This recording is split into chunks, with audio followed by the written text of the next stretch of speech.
Voilà, on va continuer notre balade à Istanbul en passant sur l'avenue Istiklal, voilà, où nous sommes maintenant. Nous sommes d'ailleurs face au lycée de Galatasaray avec sa grande porte.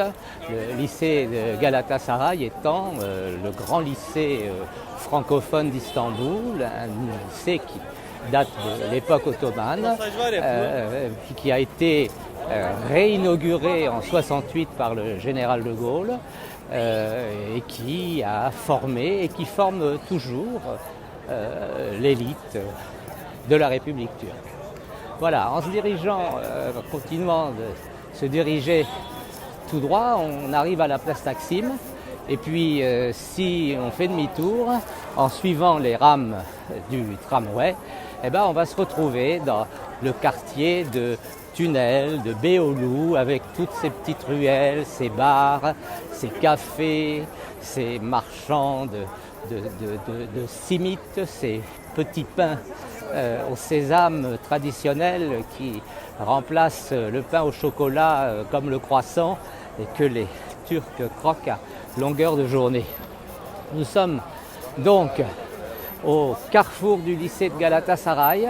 Alors voilà les simites, voilà, un marchand de simites.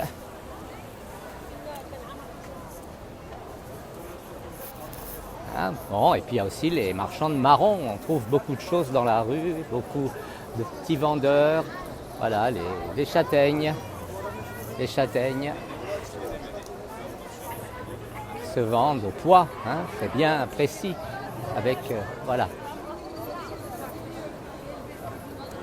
Alors on voit qu'il y a beaucoup de monde, bah ouais, Istanbul c'est comme ça, Istanbul ça vit, Istanbul ça bouge, ça chante, ça danse. Alors on est en début de soirée, donc ce n'est pas encore la foule de 21h, 22h, mais sachez que voilà, ça va bouger, continuer de bouger et se terminer très très tard. Ici, on est en fermeture à 3h ou 4h du matin. Voilà. Et on a de la chance, on a le tramway qui vient à notre rencontre. Voilà.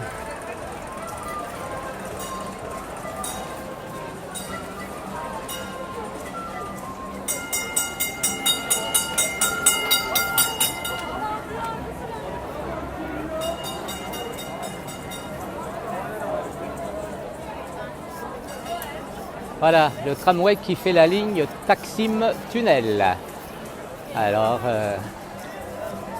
beaucoup de drapeaux, les drapeaux du club de Galatasaray, les drapeaux des partis politiques. Là, ce sont les drapeaux du CHP, le Parti républicain du peuple. Et puis, le centre culturel, juste devant nous, le centre culturel de la banque Yapı Kredi. Parce qu'il faut savoir qu'en Turquie, les financements culturels fonctionnent par mécénat et sponsoring. Et là, on avait la banque Yapı Kredi qui finance beaucoup d'activités culturelles, d'expositions et de... voilà.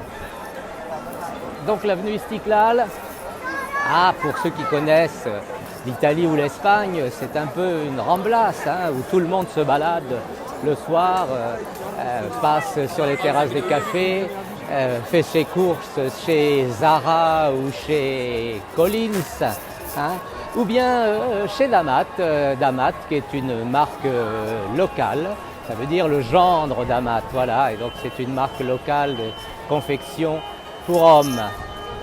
Voilà, on passe.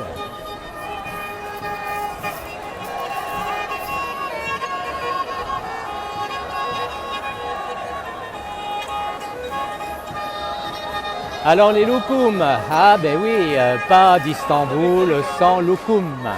Voilà, des loukoums de la maison Koçka.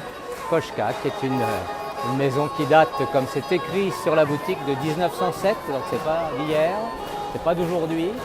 Et on y vend bien sûr tout ce qui est loukoum, tout ce qui est pâtisserie, et notamment tout ce qui tourne autour des baklava, voilà, des Turkish baklava. Euh, voilà.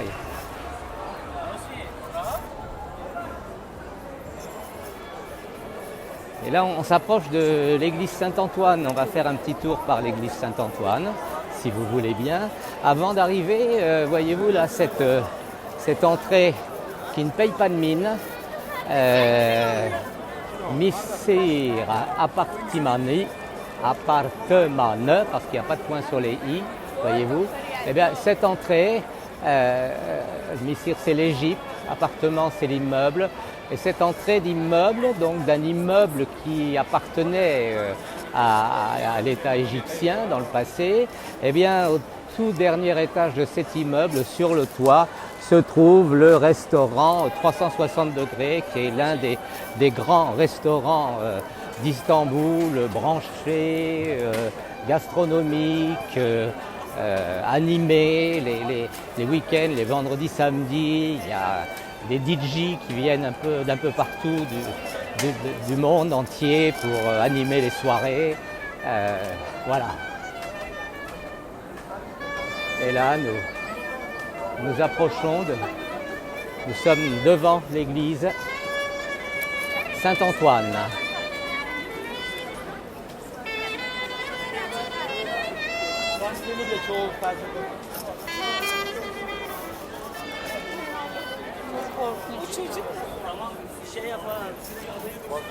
Voilà, Istanbul,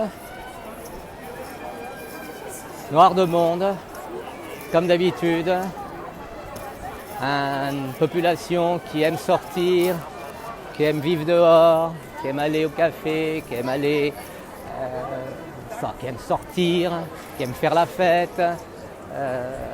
Istanbul, une population insouciante aussi.